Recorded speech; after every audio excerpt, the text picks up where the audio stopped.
トムは長い一日の仕事を終えた後、遊びに行く許可を求めてポリーおばさんのところへ向かいました。おばさんはトムがすでに仕事を終えているとは思っておらず、驚きましたが、完璧に塗られた塀を見て、その努力を認め、彼を褒めたたえました。その後、トムは自由な時間を楽しみ、兄のシドにいたずらを仕掛け、友達と戦いごっこを楽しむのでした。しかし、帰り道である少女に心を奪われます。彼女からの一つの花がトムの心をときめかせます。若きトムの冒険、引きこもごもの感情、そして初恋の甘酸っぱさをお楽しみください。Tom went to Aunt Polly, who was in a room that was used for many things. It was a nice day, and Aunt Polly was almost asleep because it was so peaceful. She was surprised to see Tom because she thought he would have left his work undone. Tom asked her, "Can I go play now, Aunt?" "So soon? Did you finish your work?" Aunt Polly asked. "Yes, Aunt, all done," Tom said. "Aunt Polly, I'm not lying. It's really all done," Tom insisted when Aunt Polly didn't believe him at first. Aunt Polly didn't really believe Tom at first, so she decided to check the fence herself. She thought she'd be lucky to find even a small part of Tom's work done. But when she saw the whole fence perfectly painted, she was amazed. She couldn't believe how well Tom had done the job. She said, "I can't believe it, Tom. You really can work well when you want to." But then she added, "Though you hardly ever want to work. Go on and play, but remember to come back within a week or you'll be in trouble." Aunt Polly was so impressed that she gave Tom a special apple and talked to him about how much nicer it is to get something as a reward for good work. And while she was finishing her talk, Tom sneakily took a donut. After getting his reward from Aunt Polly, Tom left quickly. He saw his brother, Sid, and couldn't resist throwing dirt clods at him. Sid was surprised, and before Aunt Polly could do anything, Tom had already run away. He felt happy, having gotten back at Sid for getting him in trouble earlier. Tom then went to where two groups of boys were pretending to be soldiers, preparing for a battle. Tom and his friend Joe Harper were the leaders of the two groups. They didn't fight directly but gave orders to their teams. Tom's team won the pretend battle, and they did all the things that come after a battle, like counting the pretend dead and exchanging prisoners.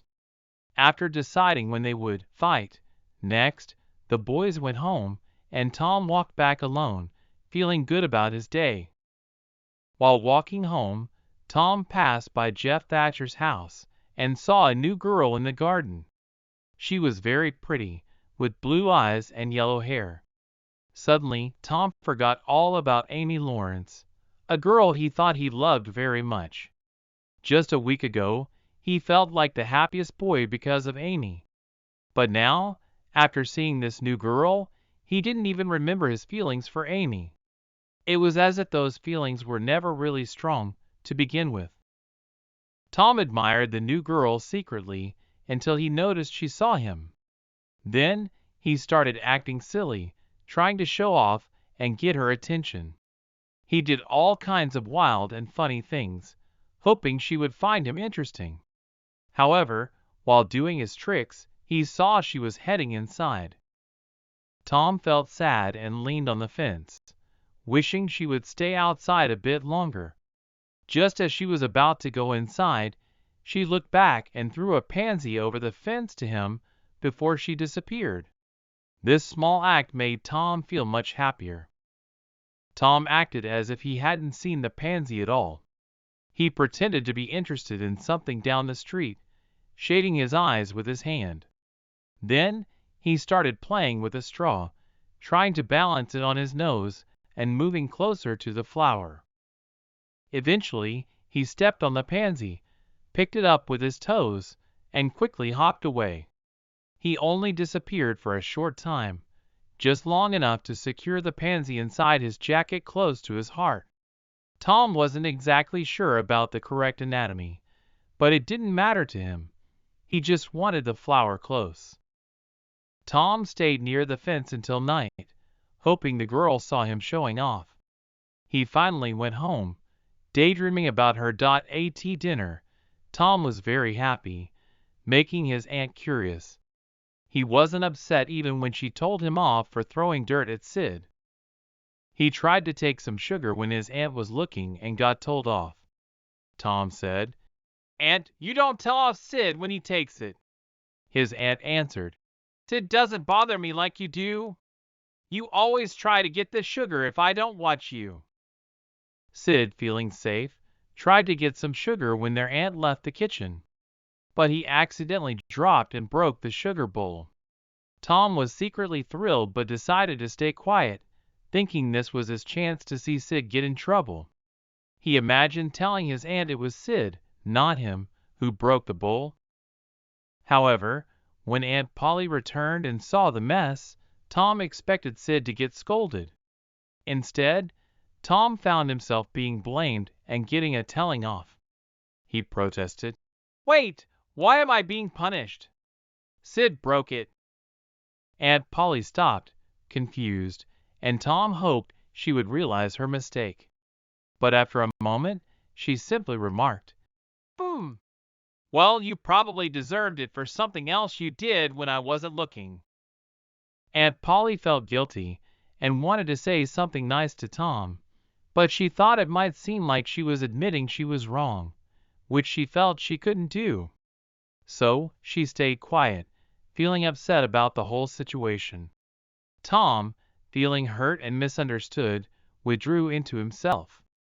He believed his aunt felt sorry, but wouldn't show it, which made him stubbornly refuse to acknowledge any of her regretful looks. Tom imagined dramatic scenarios where he was either very sick or tragically died, thinking about how sorry his aunt would be then. These fantasies made him very emotional, to the point where he was crying without realizing it. He found a strange comfort in feeling so sad, and didn't want anyone to disrupt his sorrow. Just then, his cousin Mary came in, full of happiness and excitement about being home again.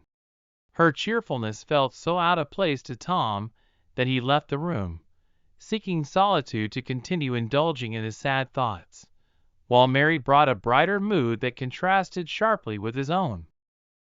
Tom felt very alone and sad, so he went to quiet places where he could be by himself. He found a log raft on the river and sat there, looking at the water and wishing things could end simply for him, without any pain. Then he remembered the flower he had gotten, now all crumpled and wilted. It made him feel even sadder, but in a way, he liked feeling so deeply sad. He wondered if the girl would feel sorry for him if she knew how he felt. Would she want to comfort him, or would she ignore him like he felt everyone else did? Imagining both scenarios made him feel a mix of happiness and pain. He kept thinking about it, changing the story in his mind until it became too familiar. Finally, feeling very heavy-hearted, he got up and left, disappearing into the night. About 9:30 or 10 o'clock he came along the deserted street to where the adored unknown lived. He paused a moment. No sound fell upon his listening ear. A candle was casting a dull glow upon the curtain off a second-story window. Was the sacred presence there? He climbed the fence, threaded his stealthy way through the plants, till he stood under that window. He looked up at it long, and with emotion. Then he laid him down on the ground under it, disposing himself upon his back, with his hands clasped upon his breast, and holding his poor wilted flower. And thus he would die, out in the cold world, with no shelter over his homeless head, no friendly hand to wipe the death damps from his brow, no loving face to bend pityingly over him when the great agony came.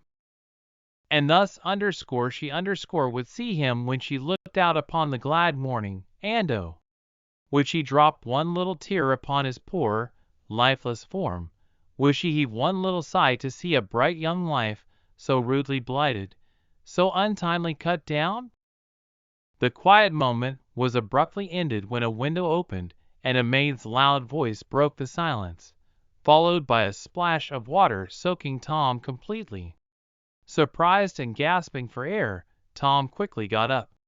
There was the sound of something flying through the air, a curse, the noise of breaking glass, and then Tom hastily made his escape over the fence into the night. Later, back at home and getting ready for bed, Tom looked at his wet clothes in the dim light, thinking over the night's events. Sid, his brother, woke up but chose to stay quiet, sensing Tom's mood and possibly the consequence of saying anything. Tom skipped his prayers and went straight to bed, a detail Sid noticed but didn't comment on, recognizing the warning look in Tom's eyes.